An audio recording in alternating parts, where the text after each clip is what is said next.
സ്നേഹസാന്ദ്രം ഈ സന്ദർശനം. ക്രിസ്മസ് പുതുവത്സര ആഘോഷങ്ങളുടെ ഭാഗമായാണ് തിരുവനന്തപുരം പേയാടുള്ള സ്നേഹസാന്ദ്രൻ ചാരിറ്റബിൾ ട്രസ്റ്റിന്റെ ഭിന്നശേഷിക്കാരായ 31 കുട്ടികൾ രാജ്ഭവനിലെത്തിയത്.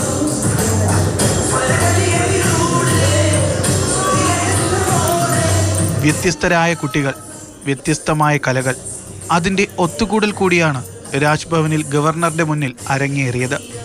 ഈ കുട്ടികൾക്കും കുടുംബങ്ങൾക്കും ദൈനംദിന ജീവിതത്തിനും വിദ്യാഭ്യാസത്തിനുമുള്ള എല്ലാ പിന്തുണയും ഈ ട്രസ്റ്റ് നൽകുന്നുണ്ട്.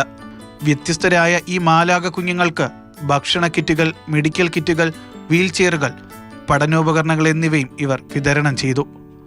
വൈഷ്ണവ് അവൻ വരച്ച ഛായാചിത്രം ഗവർണർക്ക് സമ്മാനിച്ചു. ഭിന്നശേഷിക്കാരായ കുട്ടികളുടെ അമ്മമാർ മാത്രമാണ് സ്നേഹസാന്ദ്രൻ ചാരിറ്റബിൾ ട്രസ്റ്റിനെ നിയന്ത്രിക്കുന്നത്.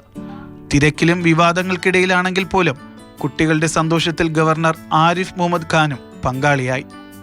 Jibin JB, Mathrubhumi news, Thiruvananthapuram.